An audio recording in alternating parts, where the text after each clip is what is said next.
नमस्कार दोस्तों, मैं मनोज शुक्ला स्वागत करता हूं आप सभी का। आज हम जिस वैकेंसी पर बात करने वाले हैं वो है इंडियन एयर फोर्स में निकली हुई एयरमैन की भर्ती। इसको आप भरे उससे पहले मैं कुछ आपको बता दूं, ये रैली भर्ती है। इसमें फिजिकल फिटनेस टेस्ट भी होगा, है ना, जो कि ग्राउंड पर ही होगा। और ये पूरी तरीके से रैली भर्ती जो हो रही है ये भोपाल में हो रही है, लाल परेड ग्राउंड पे। कौन कौन से स्टेट वाले से भर सकते हैं वो सब मैं जानकारी आपको दूंगा, और कौन कौन से स्टेट वाले कब कब पहुंचना है उनको लाल परेड ग्राउंड पे रैली भर्ती के लिए। और फिर क्या क्या प्रोसीजर रहेगा। जैसे देखिए, आपका पहले तो रैली भर्ती में आप जब जाएंगे तो आपको डॉक्यूमेंट वगैरह अपने लेकर के जाने हैं, है ना। इनने कौन कौन से डॉक्यूमेंट गए हैं वो मैं सब आपको बता रहा हूँ धीरे धीरे। तो चलिए शुरू करते हैं ज़्यादा बिना डिले किए, है ना। क्या क्या इसमें बातें हैं, एज वाइज एजुकेशन क्या क्या चीज़ें, हर एक चीज़ अपन बात कर लेंगे, ठीक है। तो उससे पहले मैं आपको इसको दिखा देता हूँ कि वेबसाइट पे आपको कहाँ पर जाना है और कहाँ ये मिलेगा। जैसे कि देखिए ये वेबसाइट हो गई है ना, एयर मैंने यहाँ पर पढ़ेंगे आप जरा। ये मैंने अभी हाईलाइट किया, जैसे एयरमैन सिलेक्शन .cdac.in, है ना। यहीं पर आपको सब मिलना है ना। कैंडिडेट का कॉर्नर है ये कि भाई फिजिकल सिलेबस क्या है, मॉडल क्वेश्चन पेपर क्या है, फिजिकल फिटनेस टेस्ट कैसे होगा, है ना। सेक्शन चेकलिस्ट दुनियादारी जो भी आपको, देखो पीएसएल लिस्ट आपकी जो सिलेक्टेड बंदे होंगे ना, जो सिलेक्ट हो जाएंगे भर्ती में, आपको ध्यान रखना कैंडिडेट के इसी कॉलम में आना, और ये यहाँ पर आपको लिस्ट मिलेगी इसकी, ठीक है।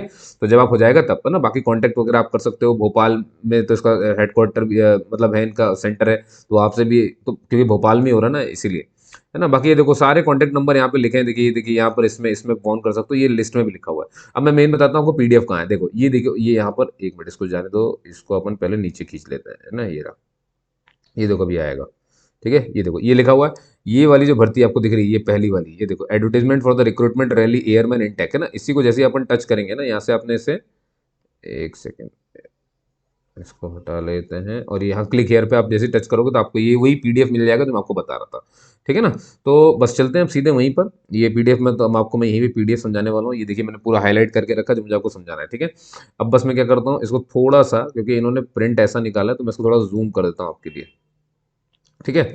अब देखिए पहले तो आपको ये सब पता हो जाना चाहिए, है ना। मैं रेड पेन ले ले रहा हूँ यहाँ पे, देखिए जरा ध्यान से। तो ये मेल कैंडिडेट्स के लिए पूरी तरीके से, ठीक है। रैली जो है वो 28 मार्च से शुरू है, 5 अप्रैल तक चलेगी रैली। कब आना है आपको, ग्राउंड देख लीजिए, लाल परेड ग्राउंड है भोपाल का, और मध्य प्रदेश में ये हो रहा है ना। और पोस्ट का नाम है मेडिकल असिस्टेंट ट्रेड, जैसे डिस्पेंसरी संभालना, लैब संभालना, जो भी हो सकता है, नर्सिंग का काम करना, ये सब काम हो सकता है आपका, ठीक है। चलिए अब आगे बढ़ते हैं। और भाई ये ग्रुप देख लो आप, एयरमैन की जो पोस्ट है आपकी वो ग्रुप वाई में है, वो भी नॉन टेक्निकल है पूरी तरीके से, ठीक है। अब आ जाते हैं भैया इस पर, इस वाले को ध्यान से देखना है आपको। तो देखिए यहाँ पर इन्होंने बोला है कि हमने जो बंदे मंगाए हैं, मेल इंडियन होना चाहिए पहले तो, फीमेल इसको अप्लाई नहीं कर सकती हैं। वो कौन कौन हो सकते हैं भाई, आप मध्य प्रदेश के अगर हैं, मध्य प्रदेश के किसी जिले से तो आप भर सकते हो, छत्तीसगढ़ के किसी, गुजरात वाले भर सकते हैं, महाराष्ट्र वाले भर सकते हैं, गोवा वाले भर सकते हैं, दमन एंड दीव जो यूनियन टेरिटरी है वहाँ के लोग, लक्षद्वीप के, दादर एंड नगर हवेली, इनके लिए मंगाया गया। अब उसमें बहुत ध्यान सुनना, जो खासतौर पे मध्य प्रदेश वाले और छत्तीसगढ़ वाले हैं, इनको रिपोर्टिंग कब करनी है, इनको रिपोर्टिंग करनी है 28 मार्च को, यहाँ पर आ जाना है। 28 से 29 मार्च तक ये पूरा टेस्ट चलेगा। तो आपको 28 मार्च की रिपोर्टिंग डेट दी हुई है ना, तो आप जब भरेंगे तो आपको 28 मार्च को यहाँ पे आ जाना पड़ेगा, ठीक है, मेडिकल असिस्टेंट के लिए। लेकिन एक चीज जरा ध्यान से देखना, आप देखोगे कि इस वाली पोस्ट में भी मेडिकल असिस्टेंट लिखा है, इस वाले में भी मेडिकल असिस्टेंट लिखा है, और नीचे वाले में मेडिकल असिस्टेंट लिखा है, लेकिन यहाँ पर ब्रैकेट में लिखा हुआ है कैंडिडेट होल्डिंग डिप्लोमा और बीएससी इन फार्मेसी। कहने का मतलब क्या है, ये जो ऊपर की जो दो चीजें देख रहे हो आप, ये उनके लिए जिनके पास ना ही डिप्लोमा है, ना ही उनके पास कोई बीएससी है, किसमें, फार्मेसी में। अगर आपने फार्मेसी में ये सब डिप्लोमा और बीएससी नहीं किए तो आप सिर्फ यही दोनों भर पाएंगे, है ना। आप सिर्फ यही ऊपर दोनों भर पाएंगे, और अगर आपने किया हुआ तो फिर आपके लिए नीचे सुविधाएं देंगी। फिर आप भी मेडिकल असिस्टेंट के लिए अप्लाई कर पाएंगे, लेकिन आपके लिए रिपोर्टिंग टाइम अलग है, और भी बहुत सारी चीजें हैं वो अलग अलग, समझ गए ना। अब देखिए तो क्या क्या होना मैंने बता दिया आपको। देखो जरा एक्टिविटी क्या होगी, आप जैसे ग्राउंड पे जाओगे तो पहले तो होगा फिजिकल फिटनेस टेस्ट, फिर होगा आपका रिटन टेस्ट, फिर होगा आपका एडेप्टेबिलिटी टेस्ट, और फिर आपका मेडिकल कराया जाएगा, समझ गए, है ना। तो ये ध्यान रखना आपको, ऐसे ये तो सब में, ये तो सब में कॉमन है। तो पहले आपका फिजिकल फिटनेस टेस्ट, फिर आपका रिटन टेस्ट। फिजिकल में क्या क्या होगा, कितना दौड़ाएंगे, पुशअप, स्क्वाट, सब मैं बता रहा हूँ अभी आपको धीरे धीरे। तो देखिए मध्य प्रदेश वाले और छत्तीसगढ़ वाले कौन, जिन्होंने डिप्लोमा नहीं किया हुआ है या बीएससी फार्मेसी नहीं है, तो वो लोगों के लिए है ऐसा। ऐसे ही अगेन अभी भी जिनके पास डिप्लोमा नहीं है और बीएससी फार्मेसी नहीं है, फार्मेसी में डिप्लोमा भी नहीं है, बीएससी फार्मेसी नहीं है, और ऐसे बंदे अगर गुजरात से हैं, महाराष्ट्र से हैं, गोवा से हैं, union territory of Daman and Diu, Lakshadweep या दादर एंड नगर हवेली से हैं, तो इन लोगों की रिपोर्टिंग टाइम 31 मार्च की है। इनको 31 मार्च को लाल परेड ग्राउंड पे आना है, और 1 अप्रैल तक आपका फिजिकल फिटनेस रिटर्न सब कुछ चलेगा यहीं पर, है ना। तो आपकी रिपोर्टिंग टाइम ये। अब वो लोग जिन्होंने डिप्लोमा या बीएससी किया हुआ है, वो सारे लोग जिन्होंने ऐसा किया है और वो मेडिकल असिस्टेंट पोस्ट के लिए अप्लाई कर रहे हैं, तो वो लोग 3 अप्रैल को यहाँ पे रिपोर्टिंग करेंगे। 3 से 4 अप्रैल तक आपका ये कार्यभार चलेगा, समझ गए ना। अब इन सब आते हैं, जो अपन ने ऊपर दो अलग अलग तरीके से बटे हुए स्टेट देखे थे ना, अब ये सबको मिला दो इनको यहाँ। तो मतलब ये है कि जिनका डिप्लोमा या बीएससी है फार्मेसी में, उनके लिए एक ही डेट है 3 अप्रैल। जिनका नहीं है उनके लिए फिर स्टेट स्टेट बढ़ जाएगा और उनकी रिपोर्टिंग टाइम भी अलग अलग हो जाएगी। ये मैं समझाना चाहता। अब यहाँ देख लो स्टेट कौन सा, मध्य प्रदेश हो गया, Chhattisgarh, Gujarat, Maharashtra, Goa, union territory, Daman and Diu, Lakshadweep, ये सब आ गया यहाँ पर।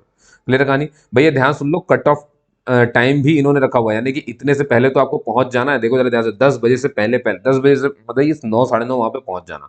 ठीक है ना। जो रिक्रूटमेंट टेस्ट है shall be conducted from 6 AM onward. तो भाई देखो क्या है कि वो शुरू हो जाएगा वहां से, लेकिन कट ऑफ टाइम क्या रखा है रैली का 10 AM। तो आप भैया ध्यान रखो 5:30 पहुंचो आप, बिल्कुल ये रिस्क मत लेना। तो समझ गए ना क्या क्या है। वेन्यू देख लो, लाल परेड ग्राउंड, भोपाल, मध्य प्रदेश।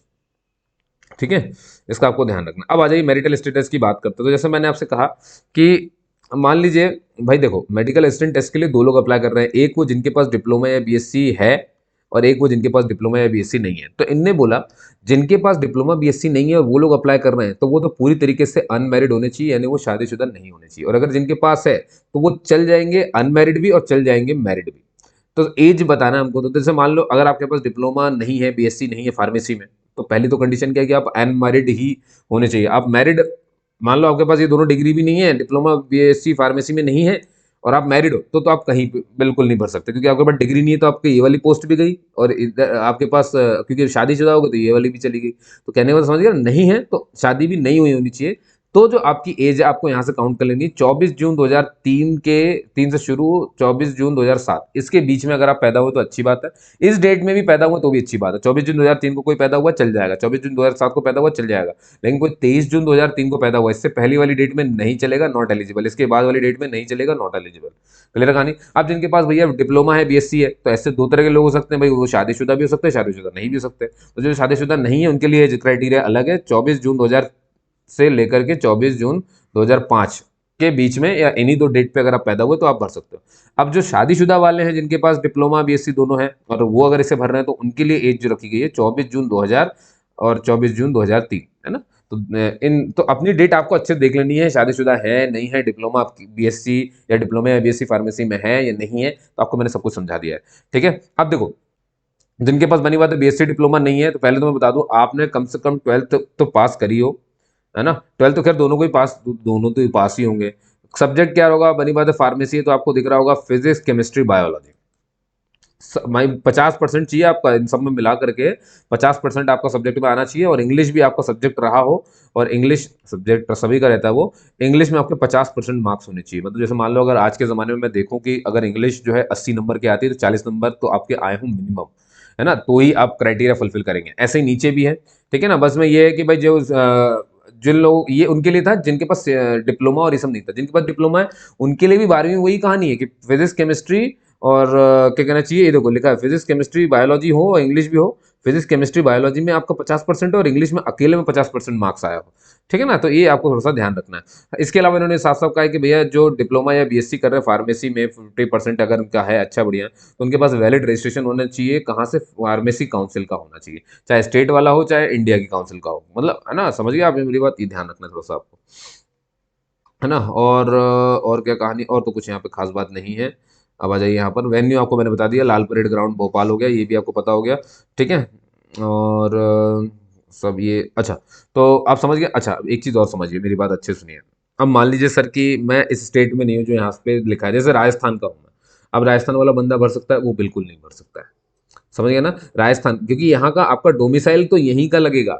छूट किसको मिल रही है, जैसे मान लीजिए कि अगर आप कोई ऐसे बच्चे हैं जो एयरफोर्स में काम करते हैं, उनके बच्चे हैं अगर आप, ठीक है ना, और उनकी जो पोस्टिंग है वो पोस्टिंग जो है उनकी, ये जो राज्य जितने दिए गए हैं, है ना, मध्य प्रदेश, छत्तीसगढ़, गुजरात, महाराष्ट्र, गोवा, इनमें से अगर कहीं पर उनकी पोस्टिंग है, रहने वाले वो कहीं के भी हो, डोमिसाइल उनका कहीं का भी हो, लेकिन उनकी पोस्टिंग अगर यहाँ कहीं पर है ना, वो नौकरी कर रहे हैं, और तो आप लोग ये फॉर्म भर सकते हो। तो एयरमैन वालों को सुविधा मिली हुई है भैया, एयर पर्सनल वालों को सुविधा मिली हुई है। ठीक है ना। तो बस उसके लिए क्या चाहिए होगा, वो सर्विस सर्टिफिकेट जो भी रहता है, वो सर्टिफिकेट वगैरह जो जो रहते हैं, वो बताऊंगा धीरे धीरे क्या क्या चाहिए होता है, तो वो सब देना पड़ता है। ठीक है ना। इसका आपको मेन ध्यान रखना है। अब देखिए, तो ये है ना, sons of serving air force personnel, ये वाली बात हो गई। तो मैंने आपको बताया कि भाई इनके लिए क्या क्या चाहिए, देखो जरा ध्यान से। Organisation located in the districts of state mention in this, मतलब अगर उनकी पोस्टिंग जो है है ना, वो यहीं कहीं ऐसे ऑर्गेनाइजेशन में है जो कि लोकेटेड है डिस्ट्रिक्ट ऑफ स्टेट इसमें। तो समझ गए मेरी बात, ठीक है ना। और यही कहानी यहाँ की गई। बस इसमें क्या होगा कि जैसे मान लो आपको प्रूफ ऑफ दिखाना पड़ेगा मिनिमम कि आप 1 साल तक तो यहाँ रहे हैं, उसकी ओरिजिनल कॉपी फोटोकॉपी चाहिए, आपकी सर्विस बुक की, डिस्चार्ज बुक की, कैजुअलिटी की। ये उनके लिए है जो रिटायर हो चुके हैं उनके लिए, जो अभी भी रह रहे हैं भैया उनके लिए तो बस ये लेटेस्ट एसओ यानी son of air personal force personal certificate बस चाहिए उनको, है ना भाई, कि भाई मैं उनका बच्चा हूँ, ये सर्टिफिकेट चाहिए। वो सर्टिफिकेट भी आपको वहाँ मिल जाएगा उनकी साइट पर, है ना। वो मैंने दिखाया था ना, वहाँ सब ढूंढो के सब मिल जाएगा। अब आ जाते हैं स्टैंडर्ड के ऊपर भैया। तो देखो हाइट मिनिमम कही गई है 152.5 सेंटीमीटर, ये सबकी होनी चाहिए, ठीक है ना। छाती जो है भैया 5 सेंटीमीटर तक फूल सके, है ना। फूलना होना चाहिए, बिना फुलाए मतलब फुलाने के बाद 5 सेंटीमीटर बढ़ जाए। सुनने के लिए ऐसा है भैया कि उन्होंने बोला 6 मीटर तक का डिस्टेंस आपको सुनाई दे जाना चाहिए। दांतों के जो है आपके वो जो गम से मसूड़े हैं वो अच्छी स्थिति में हो। आपकी 14 डेंटल पॉइंट दिखाई देनी चाहिए, ये सब इनका कहना है, या होने अच्छे चाहिए। आई विजन देख लीजिए यहाँ पर भैया, उन्होंने कहा है मेडिकल स्टूडेंट होने के लिए आपको 6/36 आई, आपकी दोनों 6/36 आई होनी चाहिए, है ना। जो करेक्टेबल हो 6/9, दोनों में करेक्टेबल इतना हो, मतलब करेक्ट होने की इतनी गुंजाइश हो उसमें। और आपका जो डायोप्टर है एस्टिग्मेटिज्म वाले, है ना, रिफ्रेक्टिव एरर के साथ, वो 3.50 डायोप्टर से ज़्यादा नहीं होनी चाहिए। परेशान मत हो, ये सब अगर समझ नहीं आ रहा है तो, है ना, बस आप तो हाँ। लेकिन अगर आपने ये ऑपरेशन कराया भाई लसिक और आर के या पी आर के कुछ भी कराया तो बिल्कुल नहीं भर सकते फॉर्म आप। तो इसलिए ऐसी कोई गलती आप ना किए हो, ये ध्यान रखना है। तो आपको क्या करना है, ऐसे कैंडिडेट शुड देखो कैंडिडेट को क्या है ना, अभी हाल ही का उनको प्रिस्क्रिप्शन अपने डॉक्टर आई वाले को दिखाना पड़ेगा, और 1 महीने से ज़्यादा पुराना नहीं होना चाहिए। तो यहाँ आने से पहले पहले आपको आंखों को दिखा करके वो लेकर के आना ऑप्थेल्मोलॉजिस्ट से पूरा, ठीक है।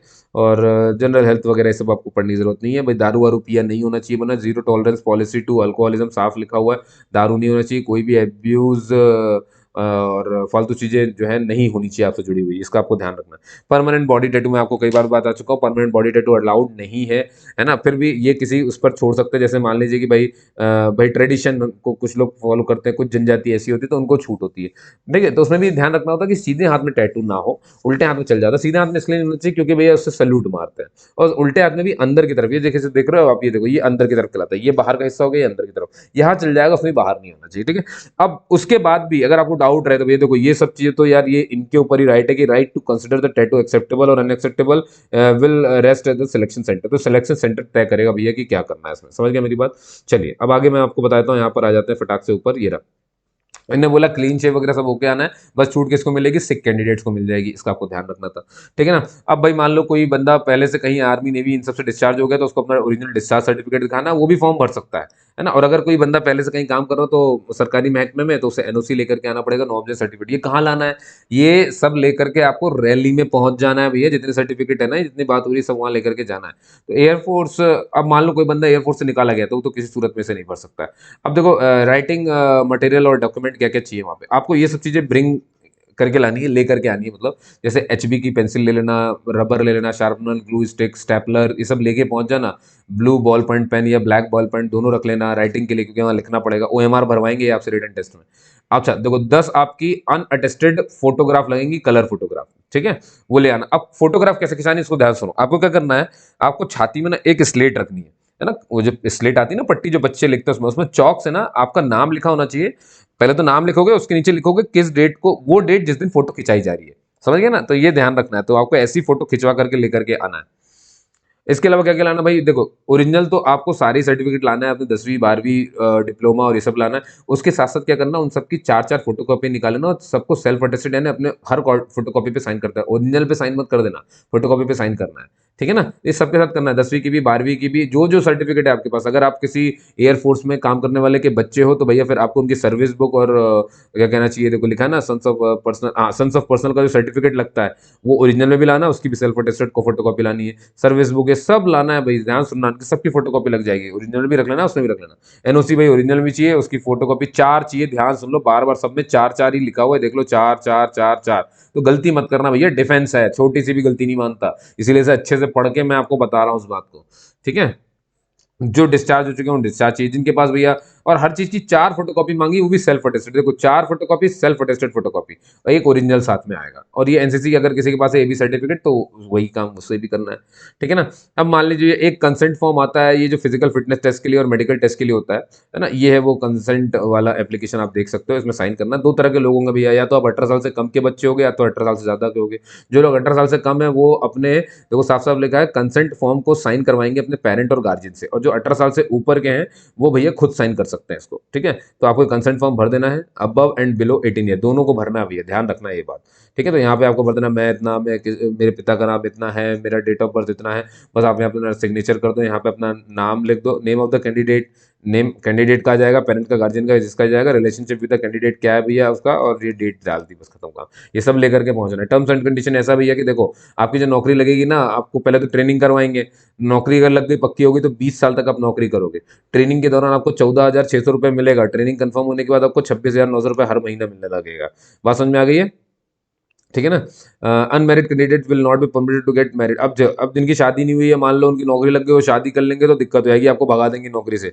तो आपको नौकरी नहीं करनी, ध्यान रखना है ना। अरे नौकरी, वो शादी नहीं करनी, नौकरी तो करनी है भाई, है ना। शादी शादी जो है नहीं कर सकते आप। Candidate will not be permitted to stay with their family, और जब ट्रेनिंग चल रही होगी तब फैमिली के साथ नहीं रह सकते, तो सबको पता होता है भाई, ठीक है ना। बाकी ये नहीं जानने की जरूरत है कि वो कहाँ कहाँ आपको ट्रेनिंग में भेजेंगे, ये सब आपका काम का नहीं है। आप तो पहले सिलेक्ट हो, उसके बाद तो देखा जाएगा। तो मैंने सैलरी आपको बता दी, मोटिव बता दिया, परमानेंट जॉब है भाई, एयरमैन लग रहे हो, है ना। तो इसमें वो सोचना ही नहीं कुछ भी। हायर एजुकेशन वगैरह आपको ये करने का मौका देंगे जब आपकी ट्रेनिंग हो जाएगी और आप स्किल उतनी कर लोगे जितनी उस ट्रेड के लिए चाहिए, जिस ट्रेड के लिए आप भर रहे हो। तो ये आपको खुद आगे पढ़ने का मौका दे देंगे, ठीक है। आपको भैया जो इंश्योरेंस का कवर है वो 55 लाख का कवर तक मिलेगा, ये भी ध्यान रखना है आपको, ठीक है ना। जॉब स्पेसिफिकेशन वगैरह वही मैंने आपको बताया था, नर्सिंग और फर्स्ट एड करना, मैनेजमेंट करना, मेडिकल स्टोर का, डिस्पेंसरी वाटर वार्ड का सुपरविजन करना, वही जहाँ पे मरीज भर्ती होंगे, ठीक है। और ये सिलेक्शन प्रोसेस है, जैसे कि आपको सब कुछ पता है कि मैंने बता दिया था कि आपका पहले तो फिजिकल फिटनेस टेस्ट होगा, फिर रिटन टेस्ट हो जाएगा, फिर अडेप्टेबिलिटी टेस्ट हो जाएगा, ठीक है ना।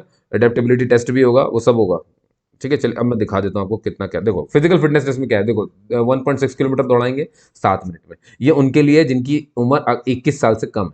लेकिन जिनकी 21 साल से कम है उनको भी इतना ही दौड़ना है, बस उनको 7 मिनट 30 सेकंड का समय दे दिया जाएगा, ठीक है ना।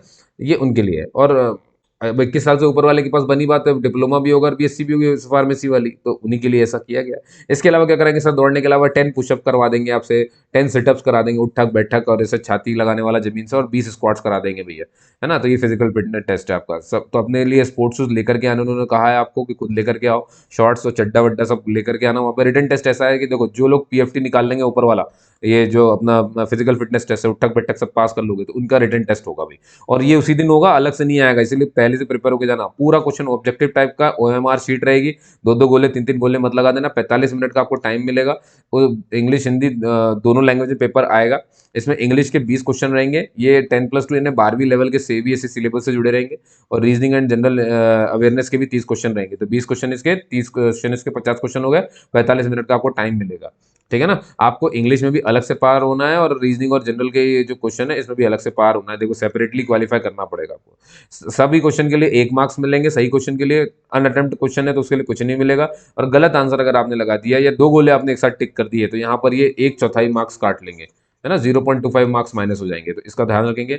तो जैसे ही जो लोग भी रिटन टेस्ट निकाल लेंगे, तो पहले तो जो पीएफटी निकालेगा उसको रिटन टेस्ट देखने को मिलेगा। रिटन टेस्ट जो निकाल लेगा फिर उसका एडेप्टेबिलिटी टेस्ट होगा। ये कैसे होगा, ये इन्वायरमेंट देखने के लिए करते हैं कि हमारे इन्वायरमेंट में आप अच्छे से ढल पाते हैं कि नहीं ढल पाते। तो ये वही लोग बताएंगे, है ना। ज्यादा जानकारी चाहें तो आप उस साइट पे जाकर के वहां पे चेक कर सकते हैं, जहाँ पे मैंने आपको बताया था सेक्शन वो है, ठीक है। और भाई देखो क्वेश्चन पेपर तो आपको किसी भी सूरत में घर ले जाने के लिए नहीं मिलेगा, ये वहीं के वहीं वापस ले लेंगे, यही इस लाइन पे लिखा हुआ है। मेडिकल एग्जामिनेशन जो भाई एडेप्टेबिलिटी टेस्ट जो पार कर लेगा फिर उसका जो है मेडिकल एग्जामिनेशन होगा यहाँ एयरफोर्स स्टेशन ओझार में, ठीक है ना। और उस पर देखेंगे ब्लड प्रेशर, बायोकेमिस्ट्री, ये सब दुनियादारी, तो आप ये सब देख सकते हो, बाकी इसकी जरूरत नहीं है ना। कि अभी आप देखो उससे पहले इन्होंने जरूर कहा है कि भैया अपने दांत में ना जो तार तार इन्हें कालापन होता है उसको साफ करा लेना, स्टेन को हटा लेना, है ना। कान में अच्छे से वैक्स वैक्स वगैरह साफ कर लेना, तो थोड़ा सा ये सब चीज़ ध्यान रखो।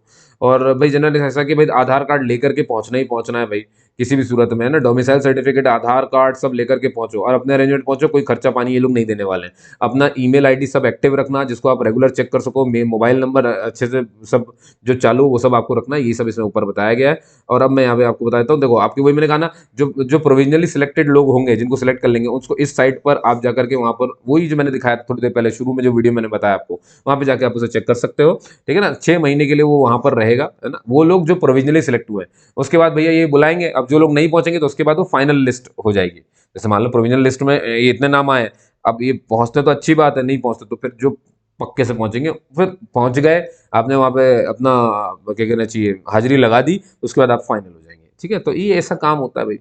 सारे अपडेट आपको इसी वेबसाइट पे मिलेंगे, यही ये कह रहे हैं।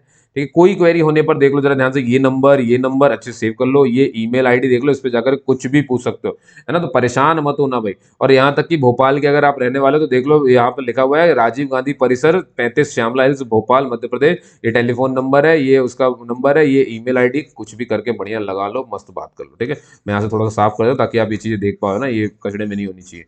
ठीक है, स्क्रीनशॉट ले लो, ये हो गया। तो दोस्तों यहीं तक की बात थी, कोई भी डाउट हो तो आप मुझे बता सकते हो। ऐसे सारी वीडियोस के लिए मुझे सब्सक्राइब कर लो, क्योंकि मैं इसी तरह से डिटेल में पूरा बताता हूं, है ना, छोड़ता नहीं हूं मैं किसी को भी, आधा नहीं। देखो पूरा पेपर यहाँ खत्म हो गया, ये पन्ना, समझ गए आप मेरी बात। सब मैंने यहाँ पे पहले से काला करके रखा था, गोला करके रखा हुआ था। क्यों, ये मैं इसलिए पढ़ता हूँ ताकि आपका टाइम बच जाए। तो आप इसे इंटू 2 की स्पीड में भी सुन सकते हो, समझने के लिए अपना टाइम बचाइए। अगर आप नहीं पढ़ पाते कोई दिक्कत नहीं, मैं हूँ यहाँ पर, इसीलिए मुझसे जुड़े रहिए, है ना। और इसको शेयर करिए, अगर आपके काम करनी तो किसी और के काम का तो हो ही जाएगा। ठीक है, तो ताकि उसके काम आए, फिर वो देखिए मदद करना अपना काम, जैसे मैं आपकी मदद कर रहा हूँ आप भी किसी की करिए। आपके काम का नहीं है तो कोई बात नहीं है, परेशान मत होइए, किसी और को दे दीजिए, अपने भाई बहन दोस्त यार जिसके भी काम का है। जो देखिए हर इंसान आज नौकरी के लिए परेशान है, अपना काम है उसकी मदद कर देना। खा लेगा कमा लेगा, भले याद मत करे साला भाई, कम से कम ये तो मन में अपने रहेगा कि अपन ने कर दिया था भाई। और अपना गुणगान करने के लिए भी वहां पे मत बैठो कि भाई मैंने तेरे लिए इतना किया, कि कुछ नहीं, बस वो नहीं, वो नेकी कर दरिया में डाल वाली बात है। तो ये कर दो आप तो बस, फिर क्या चाहिए किसी को।